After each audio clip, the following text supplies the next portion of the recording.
Maynila. Tinatawag ng iba na puso ng Pilipinas. Bago sakupin ng Espanya ang Pilipinas, masigla na ang kalakalan ng mga barangay sa Maynila sa ibang mga bansa gaya ng China. 1571, sinakop ni Miguel Lopez de Legazpi ang Maynila para sa hari ng Espanya. 1592 to 1600s, nagkaroon ng misyon ng mga Jesuita at Fransiskano sa Dilao. Kasama sa dakong ito ang ngayon ay tinatawag na Paco. Kinalaunan ay nanghina ang mga gawaing pangrelihiyong ito. Ang Maynila rin ang pinakasetting ng Noli Me Tangere at El Filibusterismo, mga pangunahing sinulat ni Jose Rizal laban sa mga Kastila at relihiyong dinala nila sa Pilipinas. Maynila rin ang sentro ng katipunan na pinangunahan ni Andres Bonifacio laban sa pananakop ng mga Kastila. December 30, 1896, pinatay ng mga Kastila si Rizal sa Luneta at inilibing sa sementeryo ng Paco, bagamat ngayon ang mga buto niya ay nailipat na sa may monumento niya sa Luneta Park. 1898, nagwakas ang pananakop ng Espanya sa Pilipinas tungo sa paglaya. 1914, sa Maynila rin na itatag ang unang lokal ng Iglesia ni Cristo sa Pilipinas at dito rin sa Maynila itinayo ang unang kapilya ng iglesia. 1941, nilusob ng mga Hapones ang Maynila. Nadurog ang syudad. Kinalaunan, noong September 2, 1945, pangunahin dahil sa kagitingan ng mga Filipino, natapos ang pagpapahirap ng mga Hapones sa Pilipinas pagkatapos magbuwis ng buhay ang may 1 milyong Filipino. Nakabangon din ang Maynila. Ngayon, ang Maynila ay isa sa 8 mauunlad na distrito eklesyastiko ng Iglesia ni Cristo. Ang sentro ng distrito ng Maynila ay nasa Tondo. Ang isa sa mga lokal sa Maynila ay ang Paco.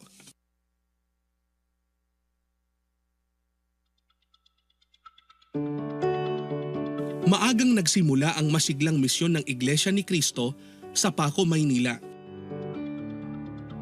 Noong pong 1926, nagsimula ang gawain sa dakong ito at nagkaroon ng pamamahayag ng masalita ng Diyos.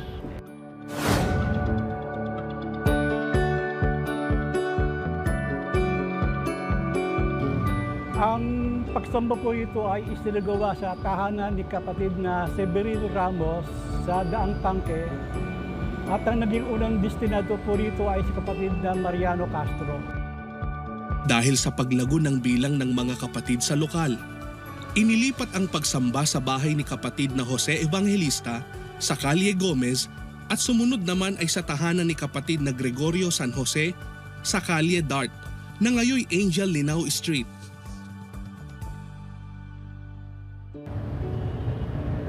May mga lugar na marami ang hindi naniniwala sa ating pananampalataya. Kaya sila ay uusig at kinukutya ang mga kapatid. At minsan ay nanghaharas din ang mga tao. Sa kabila ng mga naranasan ng mga kapatid na pagsubok at pag-uusig, ay hindi sila natinag, kundi lalong nagpatuloy sa masigla at sinserong pagsamba at sa pag-aanyaya sa mga tao na makikinig sa mga aral ng Diyos. Dumami po ang bilang ng mga kaanib sa lokal ng Paco dahil po sa walang sawang pagtulong ng mga kapatid sa pag-akay o pag-iimbita sa mga hindi pa kaanib sa loob ng Iglesia ni Cristo.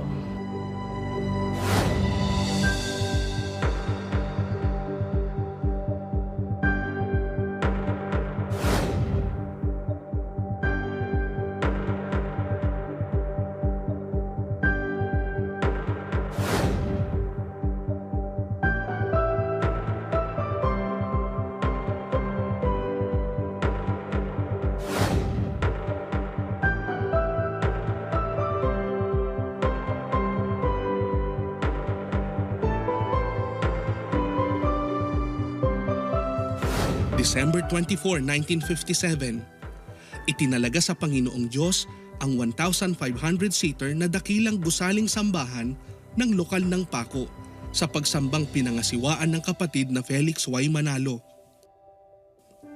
Ito na ngayon ang gusaling sambahan ng lokal, isa sa malalaking ginawa ng major renovations sa panahon na ng pamamahala ng kapatid na Eduardo V. Manalo. Ang marami pong mga kaanib dito ay mga estudyante at marami din pong mga nagtatrabaho.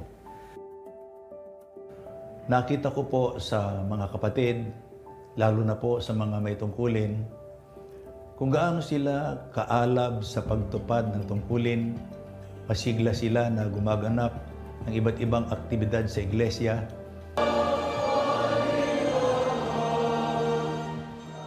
Mahalaga po ang pagtupad namin bilang mga awit sapagkat dito lang po kami humuhugot ng lakas. Sa tuwing sumasamba po kami, ang lagi po namin pinakahahangad na maramdaman yung kapangyarihan ng Ama. Napakalapit namin sa hindi lamang sa pamamahala kundi sa Panginoong Diyos kasi po yung pagsamba napakabiyaya po.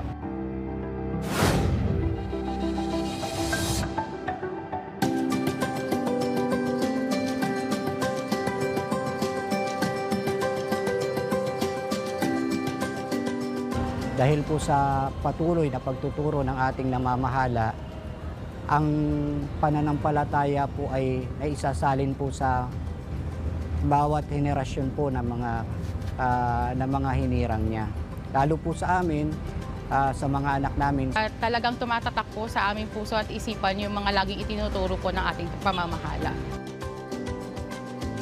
Lagi po nilang inaalala ang itinuturo po ng ating tagapamahalang pangkalahatan, ang kapatid na Eduardo Manalo, na kahit po ano ang mangyari po sa kanilang buhay po, ang dapat laging unahin po, ang dapat po nilang laging tuparin ang para sa ating Panginoong Diyos.